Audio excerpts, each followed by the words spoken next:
Ya saudara-saudara, jumpa lagi dalam Renungan Bina Iman. Dan saat ini sebelum kita membaca merenungkan kebenaran firman Tuhan, kita mohon penyertaan Roh Kudus. Kita berdoa saudara-saudara. Sungguh suatu anugerah ya Tuhan ketika saat ini Engkau perjumpakan kami dalam persekutuan Bina Iman. Dan saat ini Tuhan kembali kami mau disegarkan oleh firman Tuhan. Sehingga firman Tuhan ini senantiasa mengairi kehidupan kami. Sehingga kehidupan kami semakin hari semakin bertumbuh. Semakin hari semakin memberkati yang lain. Karena Tuhan pun telah memberkati kami melalui firman-Mu saat ini. Saat ini ya Tuhan, kami mau membuka telinga kami, membuka pikiran kami, dan membuka hati kami agar firman Tuhan ini tidak berlalu begitu saja, namun senantiasa mewarnai kehidupan kami. Dalam nama Yesus kami berdoa. Amin. Saudara-saudara, suatu hari saya melihat pameran sebuah handphone, dan di situ ada banyak sekali promo. Dan beberapa promo yang saya lihat adalah beli handphone dapat kuota. Sekali lagi, beli handphone dapat kuota. Jadi saudara-saudara, di sini kita melihat syarat dan ketentuan berlaku. Beli handphonenya dahulu, baru dapat kuotanya. Jadi saudara-saudara jangan dibalik.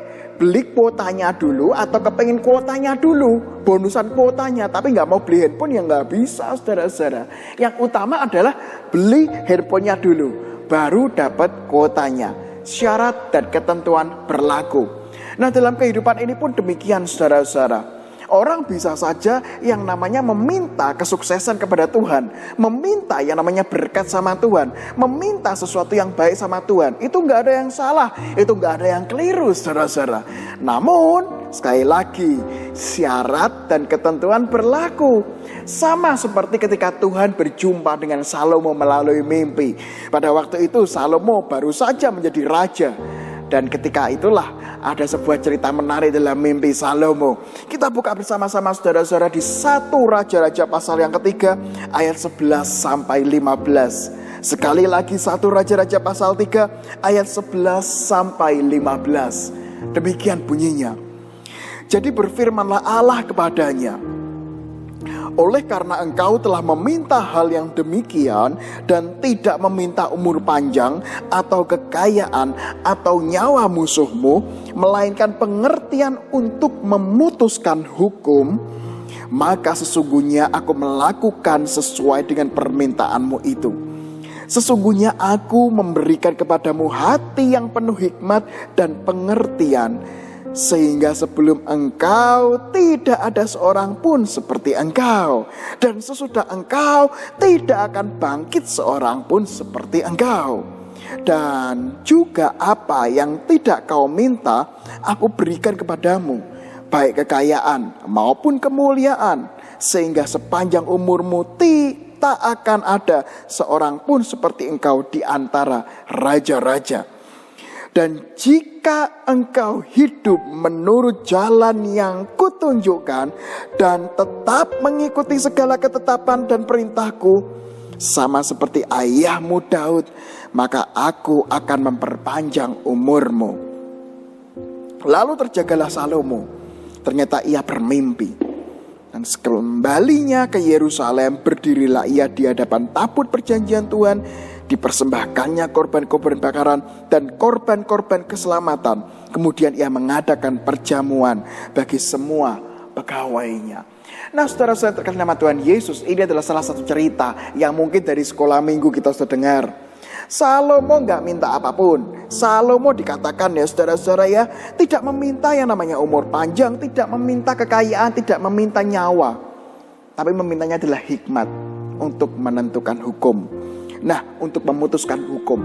Dan kita melihat saudara-saudara bagaimana jawaban dari Tuhan. Luar biasa, Tuhan mengatakan apapun akan kuberikan, bahkan yang tidak kau minta pun akan kuberikan.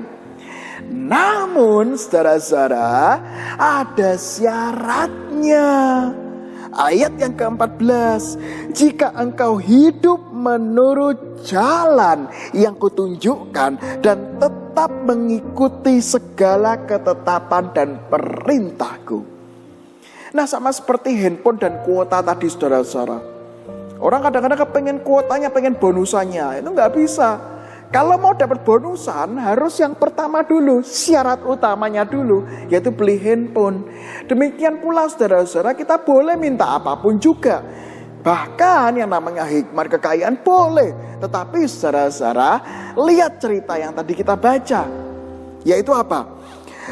Hidup menurut jalan yang kutunjukkan dan mengikuti ketetapan dan perintah Tuhan.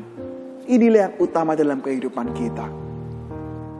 Kadang-kadang saudara-saudara dalam kehidupan ini pun kita minta macam-macam sama Tuhan. Dan itu sekali lagi gak salah saudara-saudara, itu gak keliru.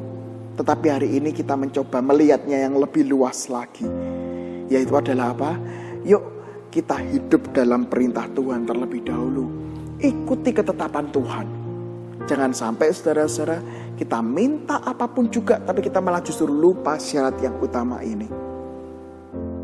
Orang bisa saja meminta kekayaan, dia akhirnya hidup kaya. Tetapi kekayaan juga bisa menjerumuskan orang kalau nggak hidup di dalam Tuhan.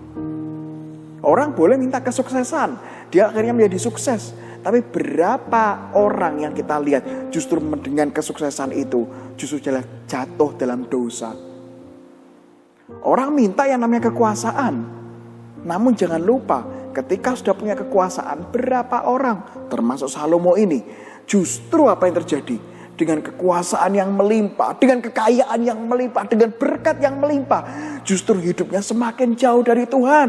Justru hidupnya semakin meninggalkan Tuhan. Justru hidupnya semakin membuat Tuhan bersedih. Dan akhir hidupnya bagaimana saudara-saudara? Kita lihat kehidupan Salomo. Kerajaannya terpecah. Israel Utara dan Israel Selatan. Saudara-saudara yang terkasih nama Tuhan Yesus, minta apapun juga, kepengen apapun juga boleh. Tapi kita kembali lagi, ikuti ketetapan Tuhan dan berjalanlah dalam perintah Tuhan. Itulah sesuatu yang paling penting di dalam kekristenan. Maka semuanya akan ditambahkan kepada Anda dan saya. Amin.